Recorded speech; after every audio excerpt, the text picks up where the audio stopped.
pertama adalah bilang nih. Halo semuanya, Assalamualaikum warahmatullahi wabarakatuh. Salam. Saya Omar Syakirudda. Saya Mujahid Al-Mutakin. Nah, kita di sini izin gitu ya untuk menjelaskan atau mempresentasikan melalui secara video gitu pada teman-teman sekalian mengenai hukum tata negara. Nah, di bab hukum tata negara ini ada 4 poin. Yang pertama itu ada pengangkatan kepala negara. Yang kedua itu ada kewajiban masyarakat kepada kepala negara.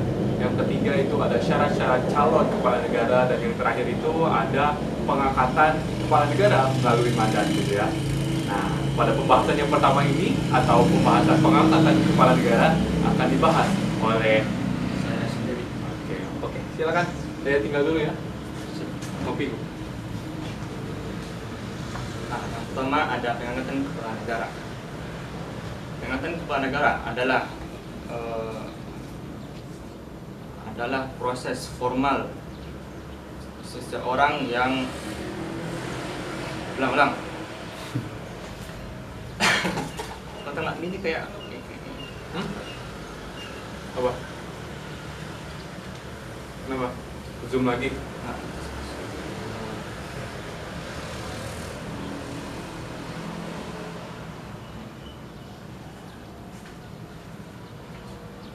sini ya kamu nanti pas nge-scroll. Nah, Oh, itu mau di situ.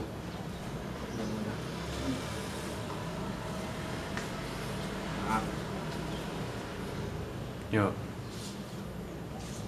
yang pertama adalah pengangkatan kepala negara. Pengangkatan kepala negara adalah proses formal di mana seseorang dipilih atau ditunjuk menjabat sebagai kepala negara. Proses ini dapat bervariasi bergantung pada sistem pemerintahan yang dianut oleh suatu negara. Proses ini dapat ulang lagi sih.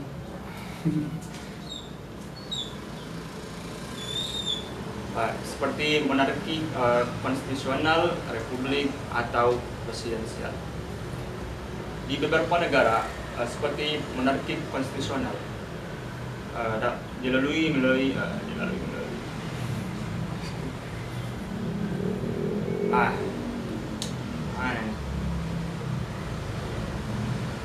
di beberapa negara kepala negara dipilih melalui pemilihan umum, sedangkan di negara lainnya kepala negara diwariskan secara turun menurun. Ulang. Itu udah bagus aja. Iya. Di beberapa negara di beberapa negara diwariskan. Tinggal baca ya Pak, susah. Di beberapa negara kepala negara dipilih melalui pemilihan umum, sedangkan di negara lainnya itu diwariskan secara turun menurun. Dalam sistem monarki konstitusional, kepala negara biasanya merupakan seorang raja dan atau ratu yang memiliki peran seremonial dan simbolis dalam pemerintahan. Pemilihan kepala negara dalam monarki konstitusional dapat dilakukan melalui pewaris tahta dari generasi ke generasi lagi, atau melalui pemilihan umum jika pemilihan umum khusus jika tidak ada pewaris yang sah. Itu jelas. Sisi lain, dalam sistem republik, kepala negara seringkali dipilih melalui pemilihan umum, atau badan legislatif. Contohnya adalah negara Amerika Serikat, yang dimana negara itu kepala negaranya dipilih melalui pemilihan umum yang dilakukan dalam 1 kali dalam 4 tahun. Ya, proses pemilihan umum. Proses pemilihan kepala negara dalam sistem republik biasanya lebih demokratis dan terbuka bagi yang telah memenuhi syarat. Selain itu, dalam sistem presidensial dan kepala negara dan kepala pemerintahan merupakan dua jabatan yang berbeda. Presiden sebagai kepala negara yang dipilih langsung oleh rakyatnya sendiri melalui pemilihan umum dan memiliki kekuasaan eksekutif yang tertinggi dalam pemerintahan. Selanjutnya akan disampaikan oleh teman saya, yaitu Umar.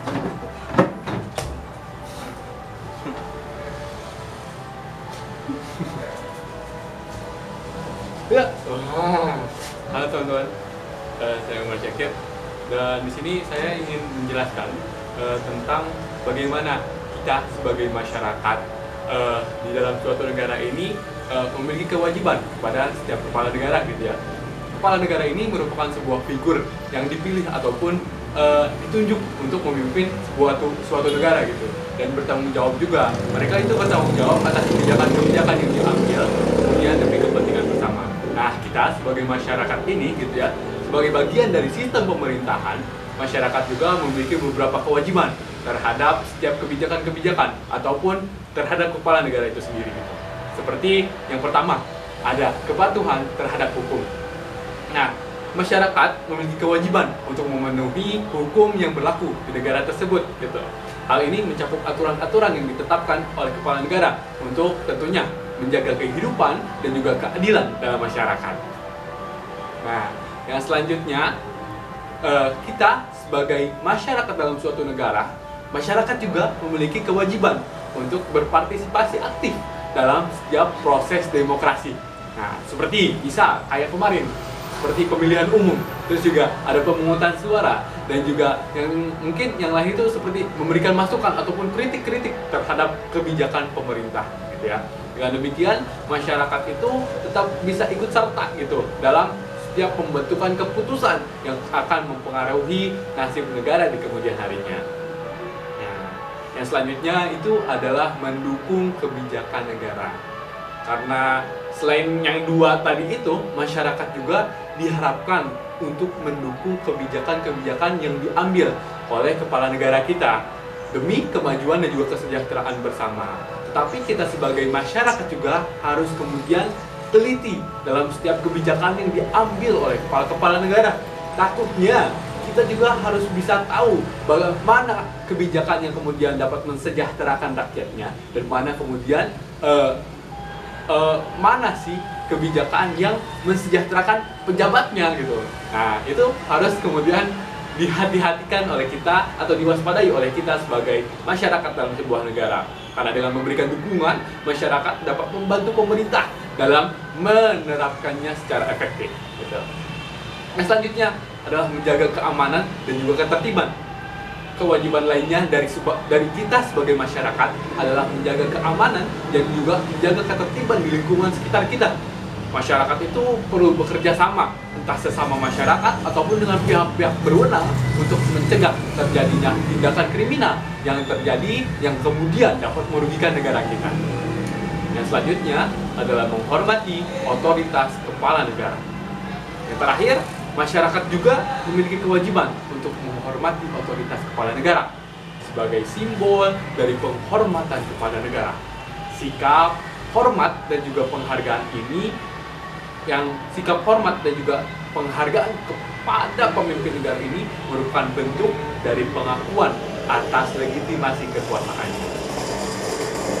Dalam mematuhi kewajiban-kewajiban yang telah saya sebutkan tadi, masyarakat kemudian bisa disebut berperan aktif dalam membangun negara yang stabil, adil, dan juga sejahtera bagi seluruh warganya.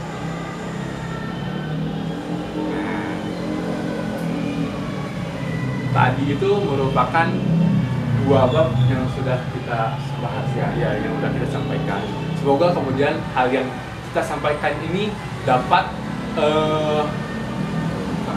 bermanfaat dan juga dapat menjelaskan kemudian apa itu tadi pengangkatan kepala negara, terus juga kewajiban kita sebagai masyarakat kepada kepala negara. Nah, kalau misalnya kemudian ada yang ingin didiskusikan, langsung ditanyakan saja, oke? Tapi jangan banyak-banyak, ya. Oke. Dua orang aja. Nah, 2 orang boleh, 3 orang, ya, gitu kan. Tapi ya mungkin ada 2 poin selanjutnya akan disampaikan oleh kelompok 6. Oke, kita persilakan aja langsung. Oke, pada kelompok 6 nggak dipersilakan dulu, tanya jawab dulu. Udah, terima kasih.